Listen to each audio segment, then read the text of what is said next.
오늘은 제가 NH투자증권에서 나온 괜찮은 리포트가 있어서 공유 드립니다. 제목을 Pivot to Quality Growth라고 잡았는데, 여기서 피봇이라는 게 어떤 회전하는 물체에서의 중심점을 의미합니다. 그러니까 코어죠. 이거를 금융학적으로 가져오면 뭐 상한가와 하한가, 그리고 그 중심 가격으로 볼 수도 있는 건데, 제가 해석하기로는 이게 중심 가격이라는 의미는 사실 위의 값과 아래 값의 중간 값이라는 의미도 있지만 사실 시작점이라는 의미도 돼요. 지금이 중심이기 때문에 여기서부터 시작한다 라고도 표현할 수 있는 거거든요.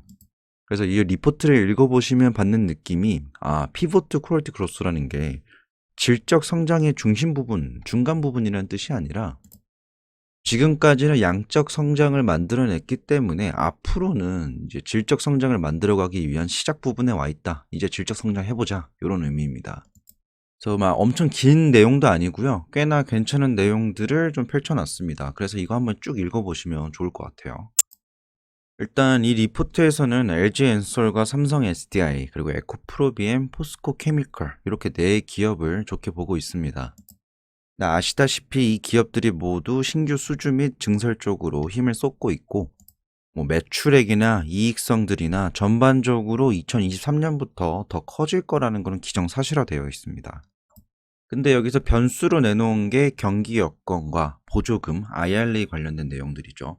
여기서 경기 여건이라는 건 미국 경제가 어떻게 되는지, 그리고 그에 따라서 글로벌 경제가 어떻게 흘러갈지, 이러한 경기 여건을 고민하고 있고, 침투율 같은 경우에는 국내 기업들이 다른 기업들과의 경쟁 상황에서 얼만큼 이겨낼 수 있는 것인가, 뭐 이런 거에 따라서 앞으로의 매출과 이익들이 극대화될 수 있다, 이런 식으로 얘기를 하는데, 사실 지난 6년 동안의 국내 셀 3사의 매출액이 XB 판매량은 동행해 왔습니다. 그러니까 매출은 괜찮았는데 이익성이 그렇지 못했어요. 매출은 괜찮은데 이익성이 그렇지 못하다는 거는 뭔가를 팔긴 팔았는데 남는 장사를 못한 거죠. 근데 이 수익성을 잡기 위해서 2020년부터는 나름대로 의미 있는 수익성 개선이 되었는데, 뭐 그 핵심을 뽑는 게 생산성 향상, 뭐 선택적 수주, 수직 계열화, 자동화 등이 있는데, 제가 볼 때는 가장 큰 영향을 미친 거는 수직 계열화랑 선택적 수주, 이 두 가지인 것 같습니다. 원래 판매자랑 구매자 사이에서 판매자가 이 가격 협상에서 우위를 가져가는 게 굉장히 중요하거든요. 근데 판매자가 가격 협상에서 우위를 가져가기 위해서는 그들이 판매하는 재화나 제공한 서비스가 우위에 있어야 됩니다. 이 미용실 가서 10,000원이면 자르는데 어디 가도, 저기 가선 20,000원 내도 아깝지가 않아야 되는 거죠. 제공하는 재화 혹은 서비스가 대체되기 어렵거나 값어치를 한다면 이런 식으로 질적 성장을 이뤄낼 수 있는 거죠. 지난 6년 동안은 이러한 가격 협상이 어려웠는데 2022년부터 가격 협상에 우위를 가져가게 됐고, 저는 이 기조가 앞으로도 이어질 거라고 봅니다. 그래서 이 리포트에서는 IRA를 단순하게 어떤 장애물로 인식하고 있지는 않고요. 어떤 시장 성장의 촉매제가 될 것 같다라고 전망하고 있습니다. 특히 삼성 SDI나 에코프로비엠을 현재로서는 아직 그 미국 증설 기대감이 덜 반영됐다라고 평가하고 있네요. 뭐 그 이후의 내용들은 많이 겹치는 부분들이 있어서 이것들은 넘어가고요. 잠시 볼 거는 경기 둔화에도 선방중인 완성차 생산 및 판매.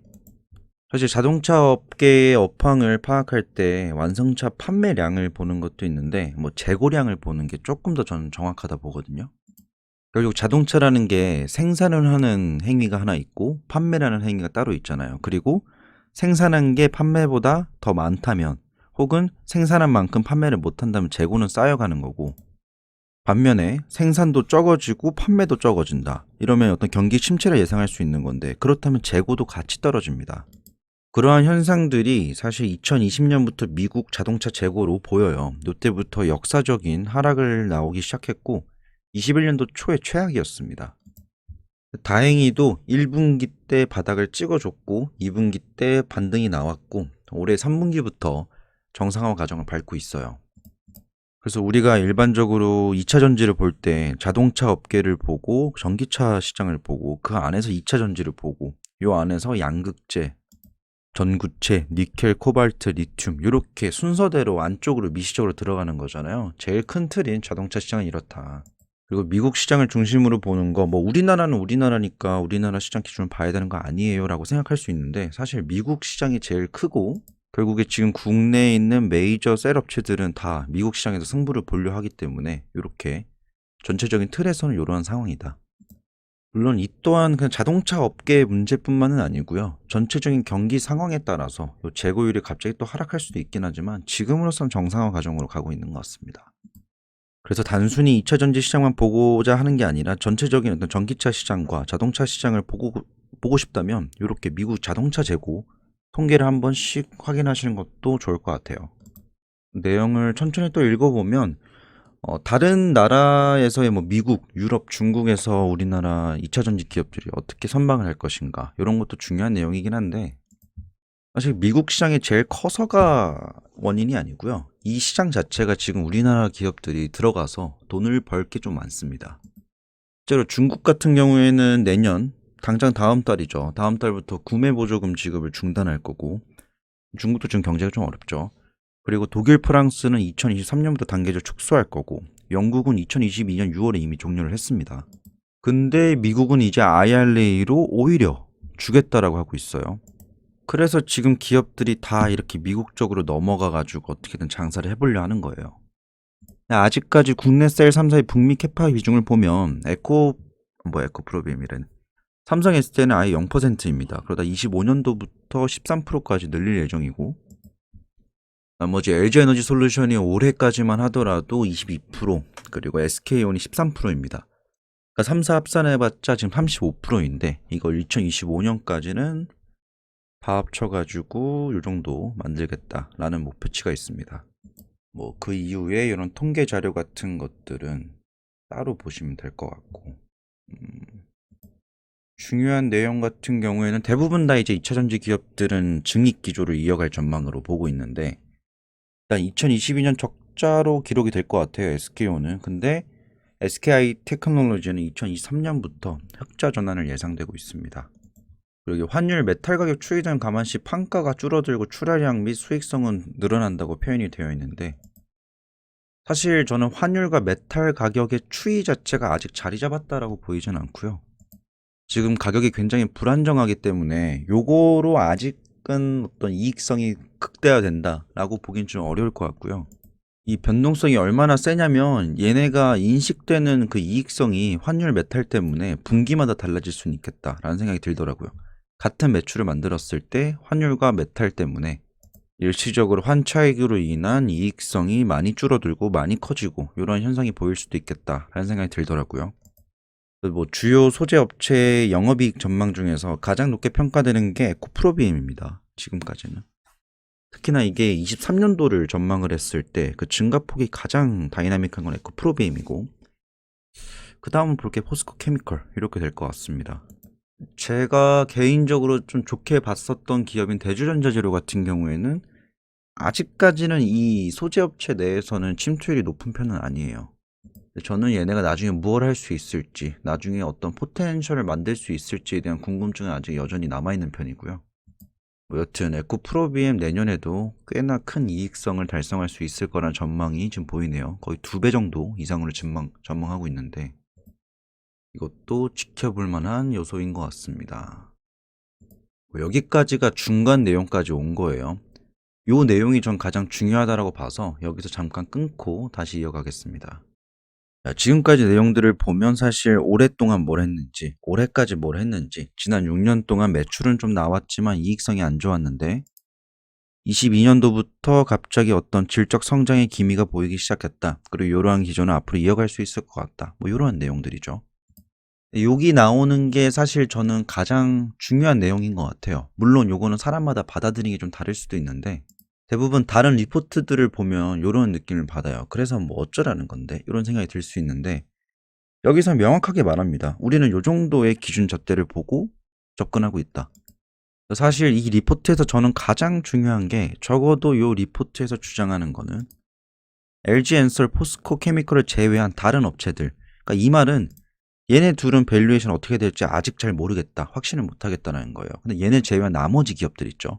뭐 대주전자재료, 에코프로비엠, LNF, 그리고 삼성 SDI, SKI 테크놀로지, 일진 머티리얼즈, SKC, 엔캠 동아기업. 요 기업들은 2024년도 예상치에서 10배 내외로 수렴을 할 것 같다라고 표현을 하고 있습니다.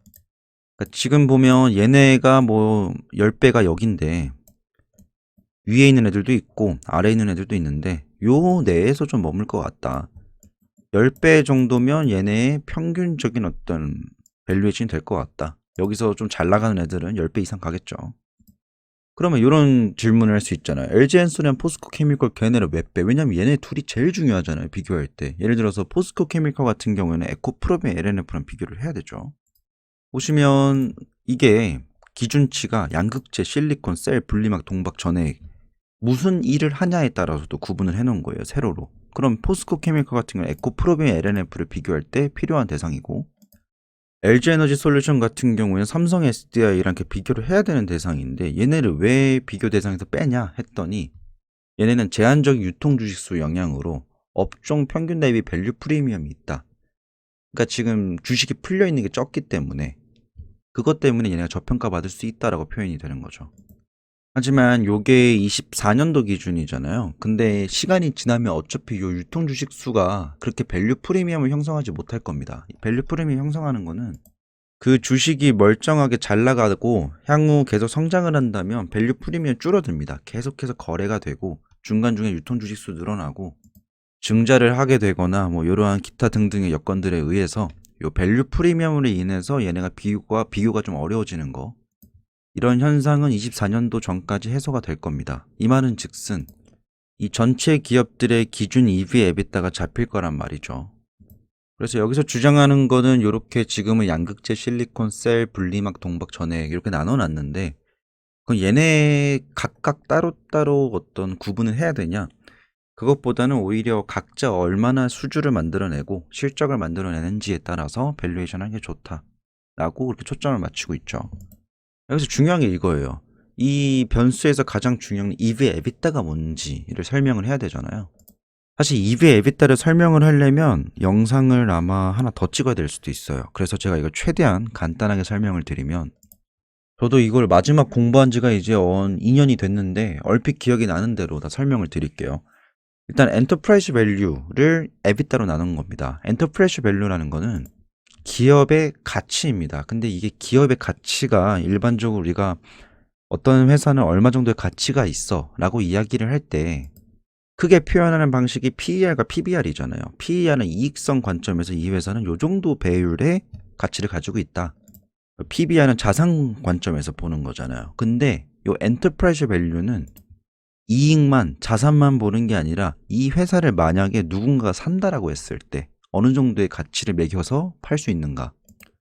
그래서 순전히 이 회사가 가지고 있는 어떤 자산이나 회사의 어떤 내재 가치만 보는 게 아니라 이 회사가 가지고 있는 부채까지도 감안을 하는 겁니다. 예를 들어서 우리가 어떤 축구 선수를 영입한다 했을 때 그 선수의 가치만 인정해 주는 게 아니라 그 선수가 만약에 그 클럽에서 한 1년 정도 더 뛰어야 돼요. 그럼 위자료를 물어야겠죠. 이러한 부채까지 감안해가지고 가치를 매겨주는 겁니다. 그래서 저는 엔터프라이즈 밸류를 어떻게 표현하면 가장 편하게 표현할 수 있어 라고 한다면 이적한다 했을 때 비용이라고 생각하시면 될 것 같아요.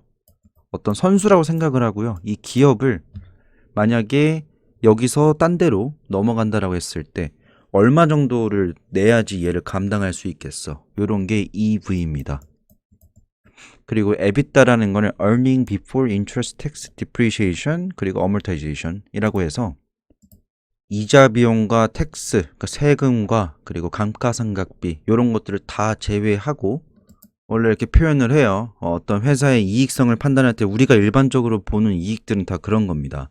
뭐 세금 다 빼고 뭐 감가상각비 다 빼고 그리고 이자 비용 다 빼고 이렇게 표현이 되는 건데 EBITDA라는 거는 earning before이잖아요. 그러니까 이익성들에서 이런 세금과 뭐 이자 그리고 감가상각 이러한 요소들의 금액들을 빼기 전에 순전한 그냥 이익 상태를 보는 겁니다. 그래서 우리가 흔히 보는 뭐 순이익 이런 관점이 아니고요. 순이익은 그런 것들 다 뺀 거고요. 오히려 그냥 날것의 이익입니다. 날 이익이라고 보면 될 것 같아요. 제가 이걸 표현하기가 되게 어려워요. 왜냐면 진짜 이게 식으로 표현을 하자면 굉장히 복잡해지거든요. 그래서 여하튼 뭐 그렇습니다. 그러면 이적 비용과 날이 이걸 나눈 건데 얘는 그냥 결론부터 말하자면 동종업계 내에 있다면 낮을수록 좋습니다. 이게 낮으려면 어떻게 될까요? 분모는 커야 되겠죠. 그리고 분자는 작을수록 이 전체적인 값은 떨어집니다. 그럼 결국에 이런 말이에요. 이익성은 커져야 되고 이적 비용은 줄어야 되는 거죠. 축구 선수로 따지자면 골을 엄청 잘 넣고 어시스트도 잘하고 플레이메이킹도 잘하는데 이 선수를 이적할 때 비용이 별로 안 드는 거예요. 그러니까 저평가되어 있다라는 거죠. 그러니까 지금의 상황으로 따지면 손흥민이 함부르크 있을 때 시절 정도라 보시면 되는 겁니다. 그럼 반대로 EV 에비타가 높다라면 안 좋다라고 볼 수 있는 건데 그러면 이익성은 작고 이적 비용은 높은 거잖아요. 지금 호날두 상태가 그렇습니다. 호날두가 몸값은 비싼데 제대로 퍼포먼스 못 보여줘가지고 덕분에 포르투가 이겼죠.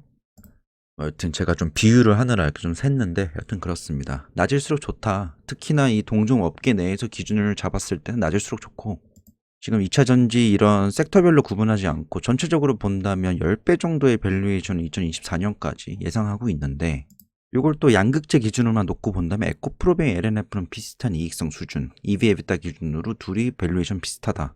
근데 포스코 케미컬 좀 많이 높죠. 얘가 최근에 많이 올랐던 이유가 결코 얘네보다 더 막 엄청 좋은 회사라서 라기보다는 물론 최근 나왔던 호재가 굉장히 큰 거긴 하지만 그것보다 영향이 있었던 건 주식이 좀 가벼웠다라는 것도 영향이 없지 않아 있습니다. 그래서 얘네가 이렇게 뭐 직접적으로 표현한 건 아니지만 저는 개인적으로 생각을 하는 게 포스코 케미컬 위에 있잖아요. 에코프로빈 LNF 지금 밑에 있고 저는 언젠가는 얘네가 둘이 만날 거라 보거든요. 근데 그 만나는 게 두 가지 방향으로 나올 수 있겠죠. 포스코 케미컬의 유통 주식수가 적다는 그 프리미엄이 줄어들면서 조금 내려오고 에코프롬 LNF가 갑자기 쫙 올라갈 수도 있고요. 아니면 시간이 지나면서 이 EV/EBITDA의 밸류에이션 기준 자체가 올라가서 뭐 지금 예상되는 건 10배인데 여기에 더 많은 프리미엄 얹어가지고 뭐 17배로 올라갈 수도 있는 거고 뭐 여튼 이런 상황입니다. 지금 실리콘 쪽에선 대주전자 재료가 아직 비교 대상이 없는 편이고 셀업체 중에서 저 LG에너지 솔루션의 삼성 SD에 딱 놓고 봤을 때 저는 이 유통주식수 프리미엄을 LG엔솔에다 줬다라고 하는데 사실 저는 어떤 면을 살펴봐도 LG엔솔보다는 삼성 SDI가 조금 더 좋다라고 보거든요. 그래서 이 기준치 자체도 좀 시간이 지나면 수렴이 되지 않을까. 저는 삼성 SDI가 좀 더 많이 올라갈 수 있는 개연성이 있지 않나 싶습니다. 그리고 오늘 이야기를 했었던 이 EV 에비타는 제가 만약에 기회가 된다면 요 공식을 푸는 걸 좀 설명을 드리고 싶은데 다음에 어떤 뭐 기업들을 보실 때요. 그냥 좀 팁은 EV 에비타는 동종 업계 내에서 동종 재화를 비슷하게 파는 업체끼리 이렇게 비교를 해야 됩니다. 그리고 얘는 좀 아쉬운 게 분기별로 보는 게 좀 무리가 있어요. 그래서 얘는 이왕이면 연간 단위로 봐야 되고요. 아무리 텀을 짧게 봐도 반기 정도는 두고 봐야 됩니다. 왜냐하면 기업마다 1분기, 2분기, 3분기, 4분기 균등하게 이렇게 이익성을 인식하는 기업들이 있는데 그렇지 않은 기업들도 있어요. 연말에 몰아서 이렇게 수익성을 인식하는 기업들이 있고요.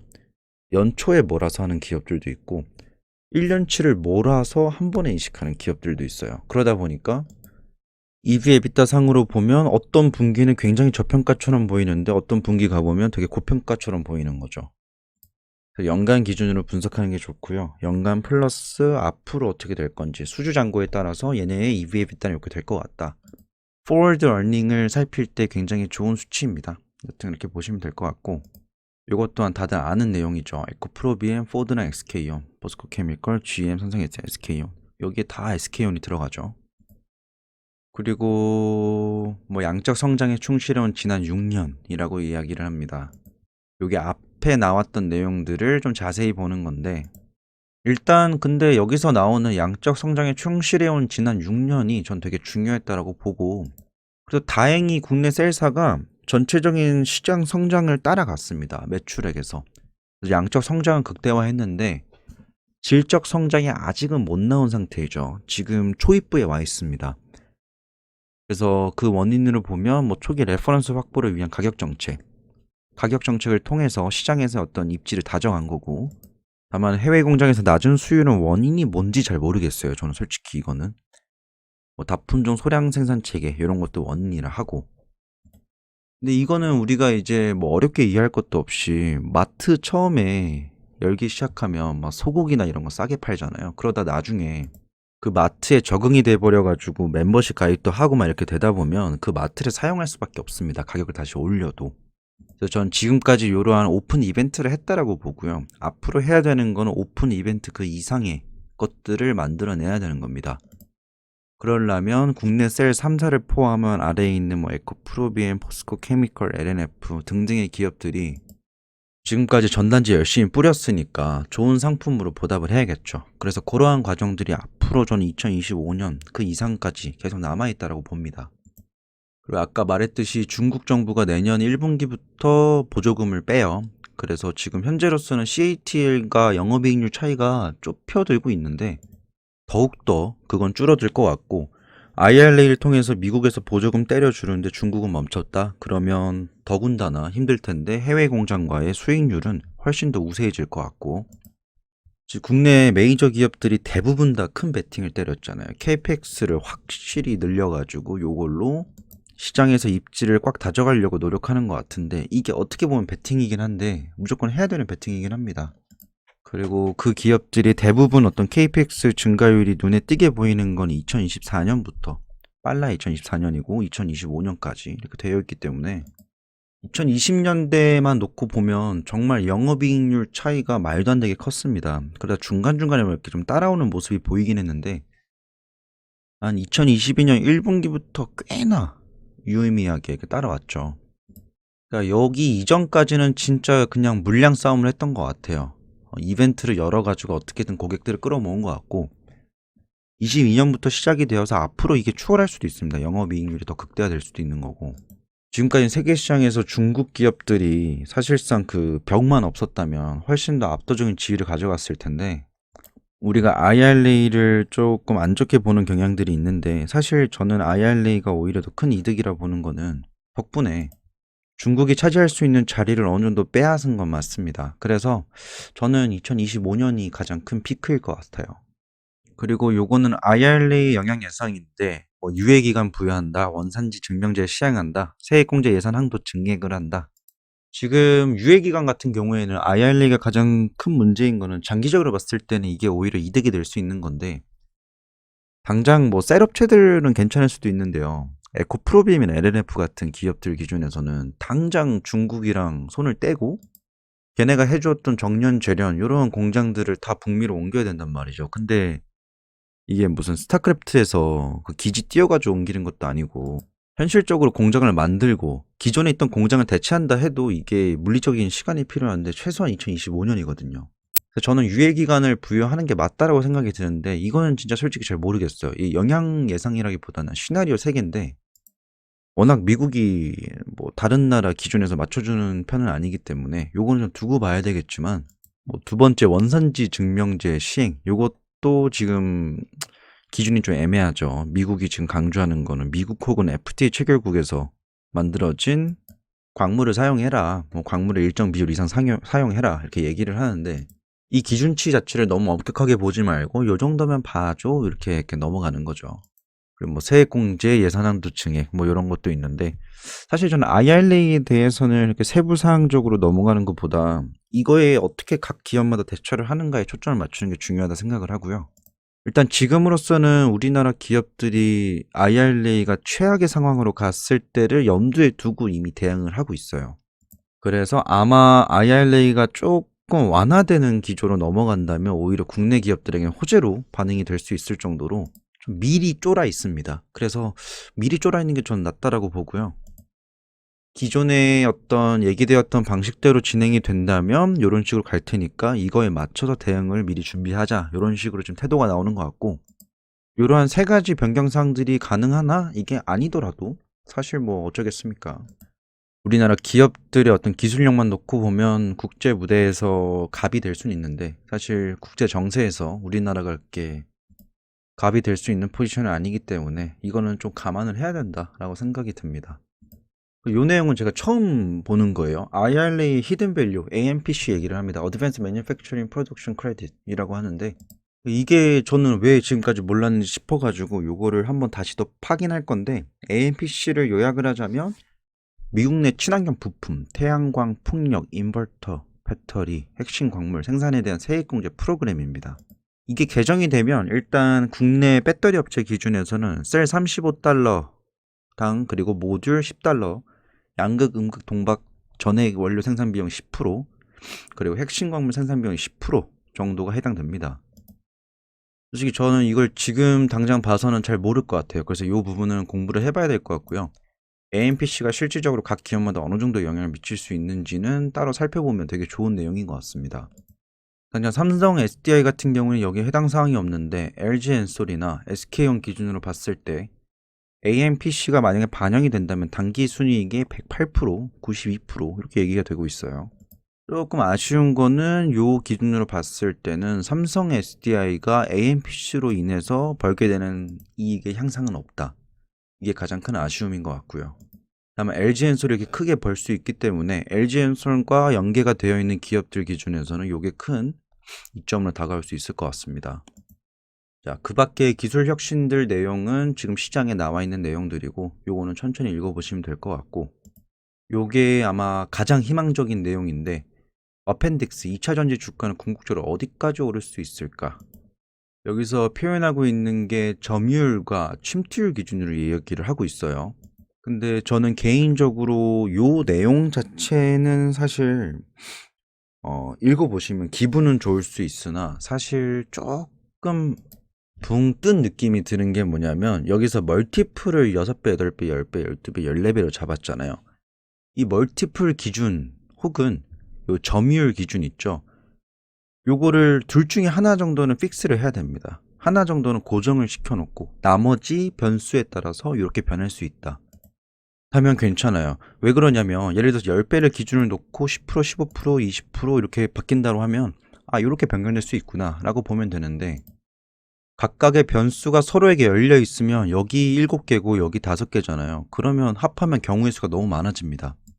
그래서 가장 크게 봤을 때 점유율을 30에서 35%, 그리고 펄을 10에서 12배 정도로 놓고 봤을 때 국내 셀 3사의 합창 시총은 뭐 241조에서 338조 이렇게 예상이 된다는데, 저는 이거를 보시는 분께서 이거를 예상하고 싶다면 이 10% 그러니까 점유율과 멀티플 중에 하나 정도는 고정을 시켜놓고, 예를 들어서 내가 볼 땐 10배 정도 될 것 같아요. 그러면 최대치랑 최소치를 보고 중간값 정도, 이 정도 되겠구나 이렇게 판단하는 게 오히려 더 기준치를 잡아가긴 좋은 것 같아요. 요 내용은 조금 너무 열려있는 내용이어서 요거는 그렇게 집중해서 안 보겠습니다. 차라리 요것보다는 포워드 EV 에비타를 보는 게 훨씬 더 좋은 것 같아요. 침투율이 얼마나 될지도 모르겠고, 그리고 그 침투율에 따라서 이 멀티플을 얼마 주는 게 합당한 것인가 이것도 달라지거든요. 그래서 요거는 스킵 하겠습니다. 그래서 여기서 요걸 기반으로 표현하는 게 삼성 SDI 목표 주가를 100만 원으로 보고 있고, 만약에 이 삼성 SDI가 아까 말했던 요 AMPC에 조금 더 영향권이 큰 기업이었더라면, 아예 있었더라면 100만 원 그 이상으로 봤을 수도 있어요. 이 멀티플을 기준 매긴 걸로만 보면 훨씬 더 많은 그런 밸류에이션 매길 수 있는데, 삼성 SDI가 생각보다 그 미국에서의 어떤 그 이익 비중이 높지가 않더라고요. 다른 종목들에 비해서. 그래서 목표 주가 100만 원, 이것도 꽤나 높은 거긴 한데 여튼 이렇게 잡았고, 에코 프로비엠을 17만 원으로 본다라고 합니다. 일단 실적 측면에서 가장 중요한 거는 판가 하락이 있었고, 그리고 그거에 따른 가동에 따른 성장 예상, 모멘텀 측면에서는 셀 업체뿐만 아니라 OEM과의 협력 구체화, 신규 고객 확보 기대. 지금으로서 에코프로비엠 밸류에이션 가장 높일 수 있는 거는 기존에 거래하고 있는 기업들 외에도 신규 고객을 확보하는 게 가장 큰 것 같습니다. 증설을 하고 생산량을 늘리는 것도 좋은데, 결국에는 이것도 수요할 수 있는 고객들을 찾아야 되는 거잖아요. 고정 고객들을 찾는 거, 요 과정들이 필요할 것 같고요. 그리고 AMPC 관련돼서는 사실 저 위에 있는 셀 업체들은 이미 반영이 됐어요. 근데 국내에 있는 소재 업체들이 아직 반영이 안 됐단 말이죠. LNF나 에코 프로비엠, 여기도 IRA 세부 내용 관련해서 AMPC 관련된 내용들이 조금 업데이트 돼야 될 것 같고, 아직 시장에서 이거를 잘 안 다루는 거 보니까, 저도 방금 한 거 보니까 이거는 조금 더 공론화가 필요할 것 같고, 제가 AMPC를 한번 파보겠습니다. 지역별 K파를 보면 사실 올해부터 앞으로도 쭉 그냥 국내 비중은 일정한데 점점 북미 비중은 25년부터 늘려갈 계획인 거고, 내용 여기까지입니다. 사실 이 내용들이 일반적으로 어떤 리포트를 읽다 보면요, 진짜 요런 거밖에 없어요. 투자 의견 및 목표 주가 변경 내용, 혹은 아까 제가 스킵했던 거, 요런 거. 표 몇 개 띄워놓고 끝입니다. 근데 요 리포트를 보면 꽤나 괜찮은 내용들이 많고, 제가 NH투자증권 쪽에 무슨 관련이 있는 건 아닌데, 그냥 괜찮더라고요. 기사 리포트가 너무 괜찮아가지고. 쭉 읽어봤는데, 근래 읽어본 리포트 중에서는 가장 괜찮은 내용인 것 같아요. 그냥 단순하게만 읽어보면 되게 이게 막 긍정적인 내용만 쓴 것 같지만, 강점과 단점을 다 이야기를 했고, 지금까지 잘해왔던 거 칭찬도 했고, 앞으로 이렇게 가야 된다는 방향성 제시까지 나와 있습니다. 기회가 되신다면 이거 한번 꼭 읽어보시는 걸 전 추천드리고요. 내용이 어려울까봐 제가 좀 풀어놓은 건데, 사실 제가 푼 내용도 어렵습니다. 저는 최대한 듣는 사람이, 그리고 보는 사람 기준에서 이해하기 편하게 비유를 드는데, 그리고 그게 그렇게 됐으면 하는 바람에서 노력은 하는데, 이게 어려울 수 있습니다, 이해하기. 근데 여튼 지금까지 한 내용들 싹 요약을 해보면 딱 이렇게 정리되는 것 같아요. 2022년이 굉장히 중요한 한 해였던 것 같고요. 이전까지는 양적 성장이 있었고, 올해 이제 양적 성장과 질적 성장의 사이쯤 되는 교두보 역할을 2022년이 했던 거고, 앞으로의 기조는 이렇게 질적 성장을 시작을 했는데, 요거를 이어갈 수 있는 어떤 추진력을 얻기 위해서는 시장에서 비교율을 점해야 된다, 이런 내용인 것 같고요. 국내 셀 3사도 중요하긴 한데, 저는 사실 소재업체들이 아직 저평가되어 있다고 봐요. 근데 요 내용들에서도 보셨다시피, 그리고 이전에 몇 번 언급했다시피, 이 2차전지 시장은 당장 6개월, 1년 이렇게 보면 굉장히 피곤한 업종입니다. 최소한 이들이 계획하고 지금 캐파 증설하고 고객사 늘리고 판을 벌리고, 요게 우리 눈에 가시화되는 게 정말 빨라 2024년이거든요. 그럼 그게 실적에 정말 빨리 반영돼봤자 2023년 말이거나 중순쯤 될 거예요. 저는 개인적으로 1, 2년 미만의 투자 기간을 잡고 요 2차전지 시장을 보는 것보다는 짧으면 2년, 길면 5년, 10년 이렇게 보고 접근하는 게 훨씬 좋다라고 봅니다. 이게 단순히 장투하라는 의미가 아니라, 그러니까 시간 프레임을 좀 길게 보고 천천히 좀 보다 보면 어떤 업종이 앞서가는지 이런 게 보일 텐데, 저는 최근에 테슬라 많이 빠지고 2차전지 종목도 좀 많이 빠지고 이렇지만, 테슬라나 이런 기타 여건들과는 별개로 2차전지 종목들은 건재하지 않을까라는 생각을 합니다. 올해가 얼마 남지 않았습니다. 올해 잘 마무리하시고 오늘의 영상 여기까지로 마무리하겠습니다.